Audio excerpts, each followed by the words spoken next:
membalikkan kalimat-kalimat Allah junjungan kita Nabi besar Muhammad Sallallahu Alaihi Wasallam. Hadirin yang berbahagia, membina rumah tangga yang sakinah tidak semudah dengan membalikkan telapak tangan. Kita bisa bayangkan dua hati yang berbeda, dua perasaan yang berbeda, dua karakter yang berbeda, dua latar belakang keluarga yang berbeda, yang ingin dipersatukan dalam satu atap, tentu butuh perjuangan yang sangat berat.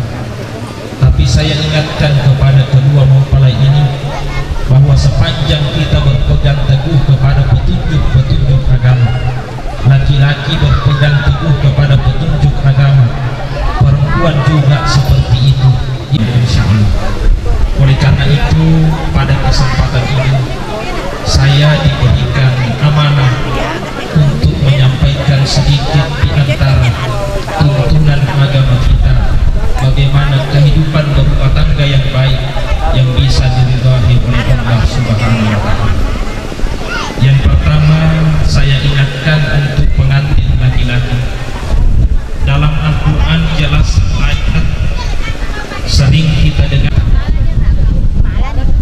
pengantin laki-laki sebagai seorang pemimpin.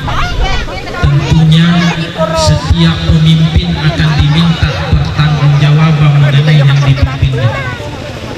Itu dalam hadis Nabi dikatakan kullukum ra'in wa kullukum mas'ulun an ra'iyatihi. Setiap kalian adalah pemimpin dan setiap pemimpin akan diminta pertanggungjawaban mengenai yang dipimpinnya. Jadi adinda pengantin laki-laki, kalimat ijab kabul yang diucapkan seorang laki-laki, kabul yang dia ucapkan, saya terima nikahnya, pada hakikatnya itu hadapan Allah nanti di hari kemudian. Jadi itu janji yang sangat berat. Makanya ketika seorang suami menikah, dia ucapkan terjadi ijab kabul, sebenarnya bergetar aras, begitu beratnya janji yang ditanggung oleh seorang laki-laki. Sampai-sampai dalam bahasa Al-Quran itu disebutkan, akad nikah disebutkan dalam Al-Quran dengan kalimat mitsakan galiza, janji yang sangat berat, janji yang sangat kokoh. Penggunaan dalam Al-Quran kata mitsakan galiza digunakan hanya dalam 3 tempat. Ya, Allah hanya menggunakan kalimat mitsakan galiza dalam 3 tempat. Yang pertama, ketika Allah angkat bukit Sur di atas Bani Israel. Sebagaimana yang kita pahami, Bani Israel itu termasuk kaum yang sangat keras. Ya, sangat keras.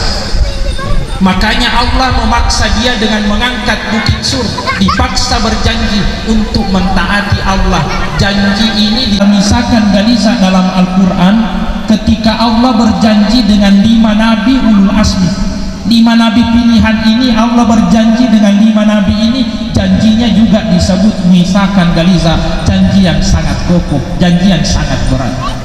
Kemudian penggunaan kalimat misalkan galiza yang ketiga, ketika Allah berjanji, ya, Allah menceritakan ijab kabul atau nikah yang diucapkan oleh seorang laki-laki, janji seorang laki-laki pada saat pernikahan itu disebut misalkan galiza, janji yang sangat berat karena tanggung jawabnya yang begitu berat.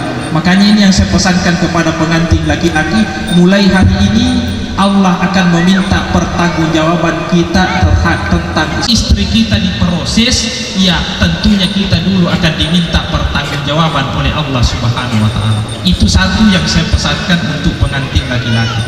Yang kedua yang saya pesankan untuk pengantin laki-laki, sebagaimana yang kita ketahui bahwa sesungguhnya wanita itu diciptakan dari tulang rusuk laki-laki.